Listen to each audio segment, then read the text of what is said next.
Okay, I'm sitting here with Mr. Roy Thomas. And Mr. Thomas, thanks for taking a few minutes. Sure.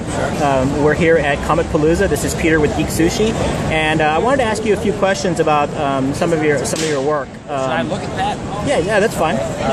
And the first thing I wanted to ask you was about if you could talk about your experience replacing Stan Lee as editor-in-chief at Marvel.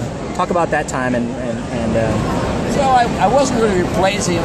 I was, but he was still there, so he was still in charge. It wasn't the kind of position it would become later when Stan moved out to Los Angeles and was no longer there. But he moved out of the day-to-day operations of what the stories were and the art and so forth. He still kept the loose end there, but he was busy with other things. So that became more of my job. But it was really just a case of doing a little more of what I'd been doing for several years anyway. The worst difference was that I'd been able to just come in 2 or 3 days a week. Now I had to come in 5 days a week. Your relationship like with Stan? Well, the relationship of professional, a boss and a professional relationship. We weren't friends or anything. We got along okay. He was sort of my boss. He was sort of my mentor. I had sort of become his kind of protege. The only other person I think he'd ever really worked with as close training is maybe to some extent his brother Larry. But Larry was never involved editorially. He just did writing. I was involved as a writer and as an assistant editor. So from the day I first got there, I sort of trained to Stan. Every morning, the production manager Saul Braz would stand on Stan's right, I'd be on his left, and he'd be going over the art, the stories he'd written, and or the corrections he was making, and explaining the stuff to us. So it was a real education, being there with him. Sure. And to not the only way to do comics, but into his way of doing comics. It was obviously quite successful. So you're also credited as kind of introducing Conan to the American public by bringing it to Marvel. Well, it was already out in all those paperbacks. Right. But our readers were writing to us telling us that we should do characters like that. So eventually I went after the idea of one of those characters, and we ended up able to get Conan. And I wasn't going to write it, but circumstances just kind of dictated that I write it. Thought I'd write a few issues, see how it went. I ended up, writing it off and on for years and years. I still write it from time to time. All right, so you're also, credited with being the co-creator of characters such as Red Sonja, The Vision, Man-Thing, Iron Fist. What do you think about those characters now, looking back? Who was your favorite, and where the characters are now today? Well, I don't know what they're doing with them now today too much. I mean, I see the Red Sonja comic, and that's sort of interesting. And everything has to be interpreted anew for a new generation. So that's fine. Whatever. When I was doing it, I was interpreting things for my generation, and now somebody else is doing it all over again, just like the new Superman or Batman, except those are even bigger characters. But as far as, I don't know, I think probably one of the ones I'm proudest of co-creating is probably Red Sonja, because of taking a Robert E. Howard character and putting it into the world of Conan. I thought that was kind of neat, fun to do. As far as characters, I don't know. I mean, certainly the Vision was a delight, because he was a lot of fun to write. And like Iron Fist, I only wrote one story, so I don't have much of a feeling for Iron Fist. I mean, he was a nice concept, but I never really wrote him, so I don't know. The Vision, and who else are those characters? A few villains. I didn't really make up that many characters, so especially heroes. So I don't know. Now, as far as the Vision and his role, I'm not sure if you keep up with the new Marvel TV shows or I've seen the S.H.I.E.L.D. show, not every episode. Right. But, now there's been some talks about kind of transforming Coulson into the Vision. I don't know if you've heard those rumors or not. Well, I thought that, but the Vision's supposed to be in the second Avengers movie, but I don't think it's going to be related to Coulson. I wondered about that myself when he got killed in the Avengers movie. I wouldn't have been bad. Wouldn't have been as, but. The S.H.I.E.L.D. show isn't bad. It's got some nice possibilities. And just too many young, pretty people. I want to see a few old coots in it too. You know? But Clark Gregg as the lead is very good, and there's some nice concepts. It's nice to see Deathlock in there, a different version of Deathlock.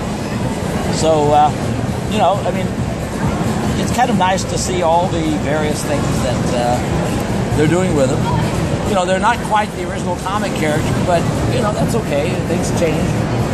What about your experience collaborating with your wife on Arak, Son of Thunder? Yeah. Well, it was really, you know, it was sort of her idea. I was thinking of doing something different, maybe getting another Robert E. Howard character and making something new.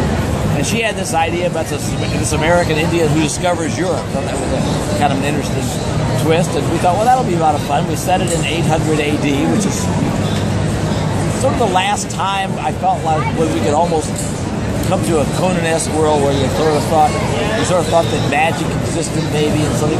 You got much later to the real high medieval world. It didn't seem quite the same. So we set it in the Dark Ages. There was a drawback in that there weren't many shining cities in those days like there are in the Conan stories if you're in a more realistic world. But it was still a lot of fun to do, and it was never a big hit or anything, but it did all right.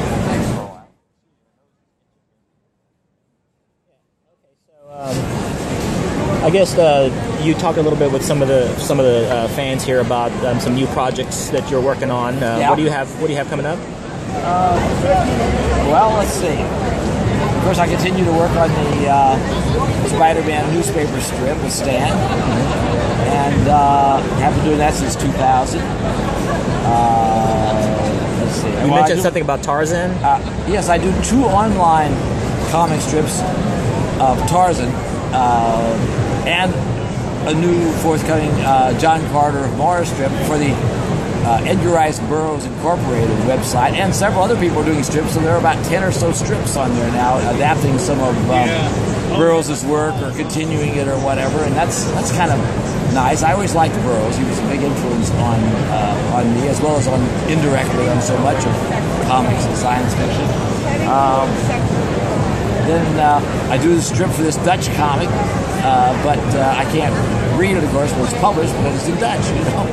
And let's see, I'm doing a magazine, Alter Ego, which is the comics history magazine. Writing a couple of books right now, finishing up this big book.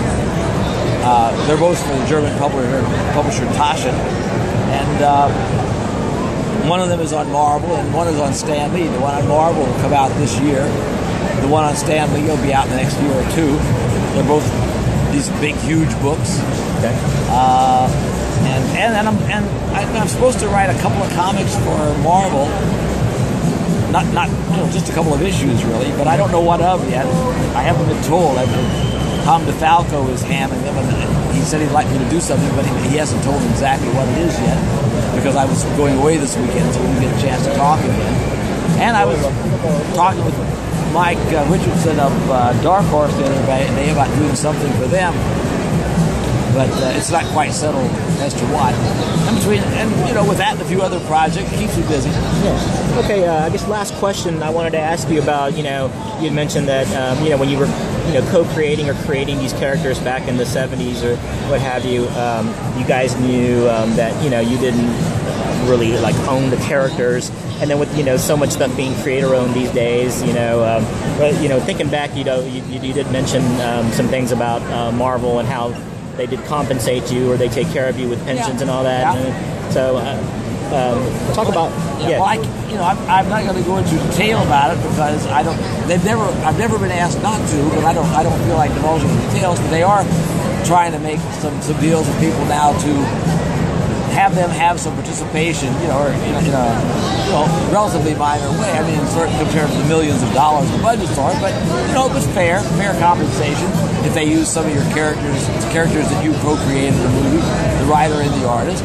And I think that's a step in the right direction. It's good. It's a lot better than having lawsuits that nobody wins.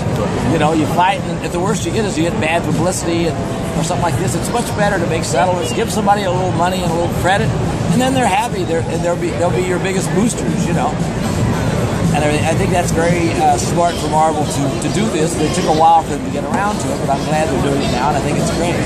Okay. Well, Mr. Thomas, thank you so much for your time today. I know you're busy and you have some more. I feel like guilty, or you've been sitting here all this time to get this tiny little bit. No. This is great stuff. Much. Thank you very much. All right. Well, I hope you get something useful out of it. I will.